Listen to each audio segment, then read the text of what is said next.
নমস্কার, good morning. তোমরা দেখছো তোমাদের প্রিয় channel exam guide by Nitu. বন্ধুরা, এসএসসি এমটিএস জিকে ক্লাসে তোমাদেরকে জানাই স্বাগত। তোমরা যারা এবছর এসএসসি এমটিএস পরীক্ষা দেবে, তোমাদের জন্যই আমি নিয়ে এসেছি 2024 সালে এসএসসি এমটিএস পরীক্ষায় এসে যাওয়া সাধারণ জ্ঞানের প্রশ্ন নিয়ে এই বিশেষ ক্লাস। আজকে আমি করাচ্ছি 33তম ক্লাস, যেটি 22 অক্টোবর 2024 সালে প্রথম শিফটে পরীক্ষায় এসেছিল। তো বন্ধুরা, তোমরা যারা এখনও পর্যন্ত চ্যানেলটি সাবস্ক্রাইব করোনি, তো অবশ্যই চ্যানেলটি সাবস্ক্রাইব করে নেবে। ভিডিওটা ভালো লাগলে লাইক করবে, বন্ধুদের সঙ্গে শেয়ার করবে। তো চলো শুরু করছি আজকের প্রশ্নপত্রগুলো। শুরু করছি আজকের প্রথম প্রশ্ন দেখো কী বলেছে। পদ্ম পুরস্কারের প্রসঙ্গে সঠিক বক্তব্যটি চিহ্নিত করো। তো পদ্ম পুরস্কার, পদ্মশ্রী, পদ্মভূষণ, পদ্মবিভূষণ, ঠিক আছে। তো এই পুরস্কার সম্পর্কে সঠিক বক্তব্যটি আমাদের বের করতে হবে। তো দেখো কী বলেছে, পুরস্কার প্রাপ্তদের নাম কখনোই ভারতের গেজেটে প্রকাশিত হয় না। এটা ভুল। এক বছরে মোট পদ্ম পুরস্কারের সংখ্যা 150টির বেশি হওয়া উচিত নয়। এটাও ভুল। পদ্ম পুরস্কার প্রতি বছর দেওয়া হয়, তো এটি কিন্তু ঠিক রয়েছে।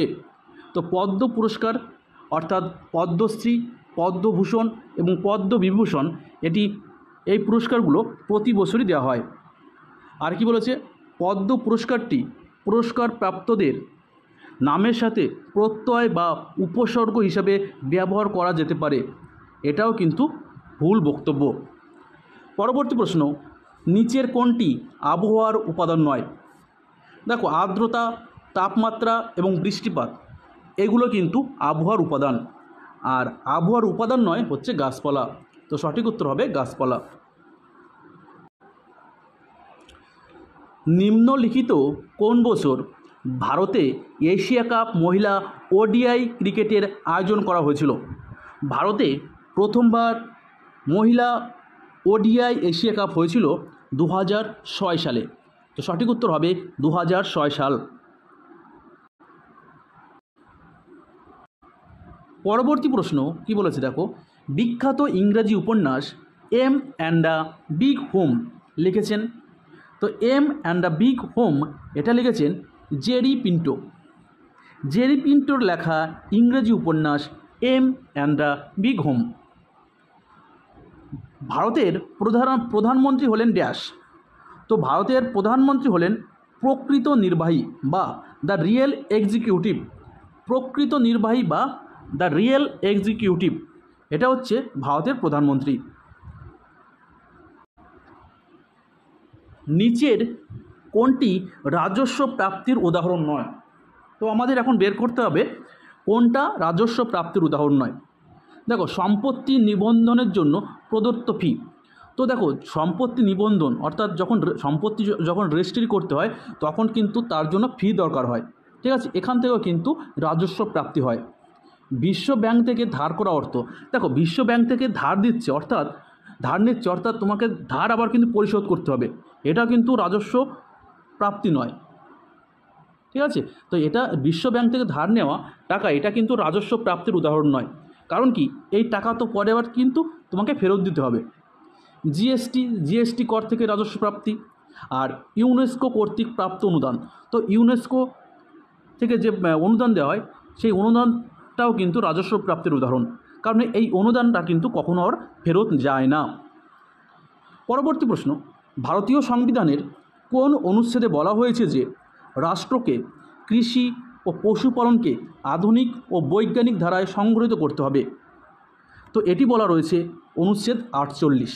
অনুচ্ছেদ 48-এ বলা রয়েছে যে রাষ্ট্রকে কৃষি ও পশুপালনকে আধুনিক ও বৈজ্ঞানিক ধারায় সংগঠিত করতে হবে।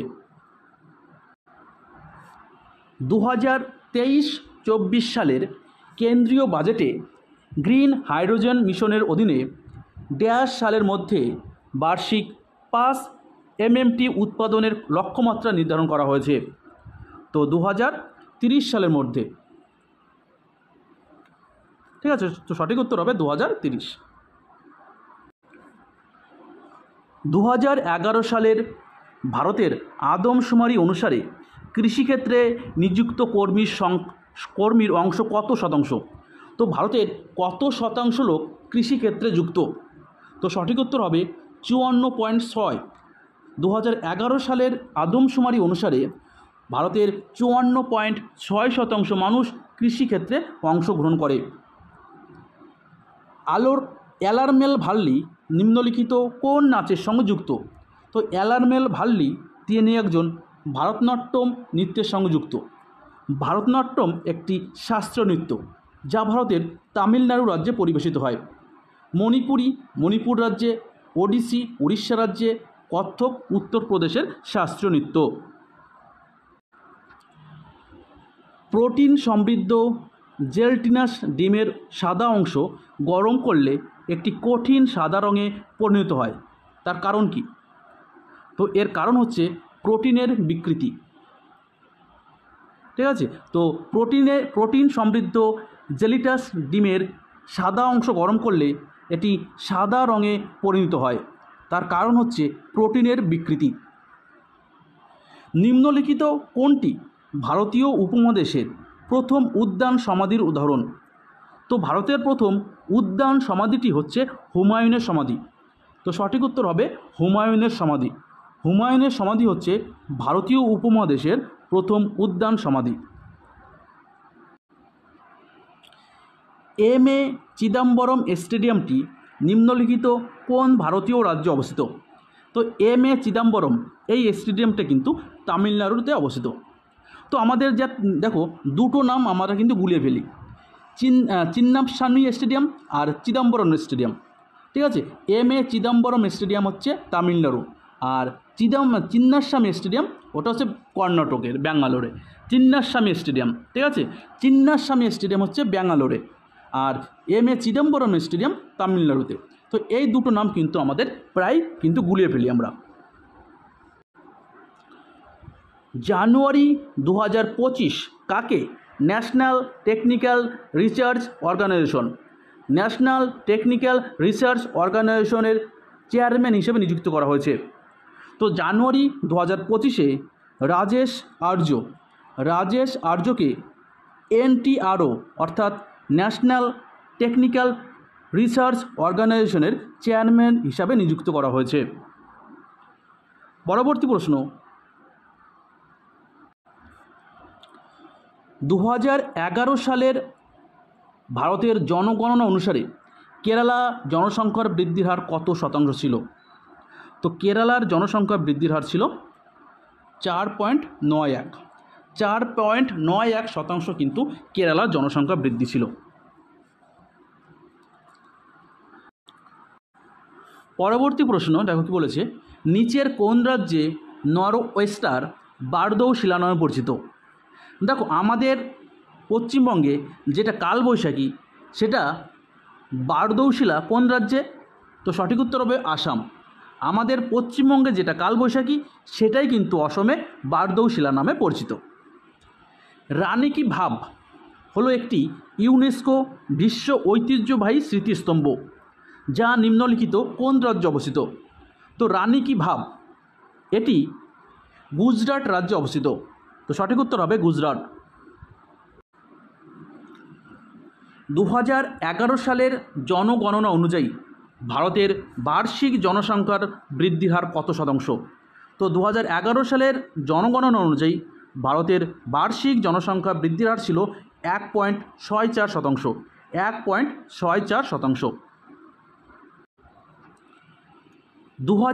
2023 সালের পদ্মশ্রী জয়ী ঊষা বার্লে কোন ধরনের সঙ্গীতের সাথে জনপ্রিয়ভাবে যুক্ত?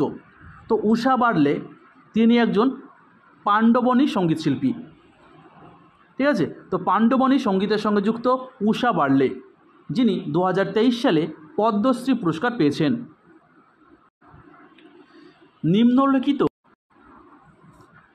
নিম্নলিখিত কোন বিবৃতিটি সঠিক? তো আমাদের ABC তিনটি বিবৃতি দেওয়া রয়েছে। তো এখন আমাদের বের করতে হবে কোন বিবৃতি সঠিক। দেখো, বালশাস্ত্রী জাম্বেকর 1832 সালে প্রথম অ্যাংলো মারাঠা সংবাদপত্র দর্পণ শুরু করেন? এই বিবৃতি কিন্তু সঠিক। তাকে অর্থাৎ বালশাস্ত্রী জাম্বেকরকে মারাঠি সাংবাদিকতার জনক হিসেবে স্মরণ করা হয়, এটাও ঠিক। পরবর্তীতে বলেছে বালশাস্ত্রী জাম্বেকর প্রথম মারাঠি মাসিক পত্রিকা প্রকাশ করেছিলেন দিকদূরশন 1840 সালে। তো দিকদূরশন 1840 সালে প্রথম মারাঠি পত্রিকা হিসেবে প্রকাশ করেছিলেন, এটাও ঠিক। অর্থাৎ দেখা যাচ্ছে বিবৃতি এ বি সি তিনটিই সঠিক। তো অপশন ডি হবে আমাদের সঠিক উত্তর। রুটি এবং অ্যালকোহল শিল্পে ব্যবহৃত জীব হলো, তো রুটি এবং অ্যালকোহল শিল্পে ব্যবহৃত জীব হলো ইস্ট। তো সঠিক উত্তর হবে ইস্ট। পরবর্তী প্রশ্ন, বৈদিক স্তব ও মন্ত্রের সংগ্রহকে ড্যাশ বলা হয়?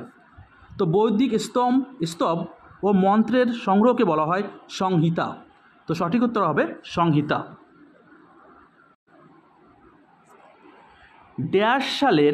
ড্যাশ সালের অল ইন্ডিয়া সার্ভিস অ্যাক্ট 1951 অধীনে ইন্ডিয়া ফরেস্ট সার্ভিস তৈরি করা হয়েছিল? তো সঠিক উত্তর হবে 1966 সালে। 1966 সালের অল ইন্ডিয়া সার্ভিস অ্যাক্ট 1951 অধীনে ইন্ডিয়ান ফরেস্ট সার্ভিস তৈরি করা হয়েছিল। পরবর্তী প্রশ্ন, বাথুকাম্বা উৎসব নিম্নলিখিত কোন রাজ্যে পালিত হয়? তো বাথুকাম্বা উৎসবটি তেলেঙ্গানা রাজ্যে পালিত হয়। তো বন্ধুরা, ভিডিওটা এই পর্যন্তই। ভিডিওটা ভালো লাগলে লাইক করে বন্ধুদের শেয়ার করবে। আবার দেখা হচ্ছে আগামীকাল। ততক্ষণ ভালো থাকবে, সুস্থ থাকবে। ধন্যবাদ।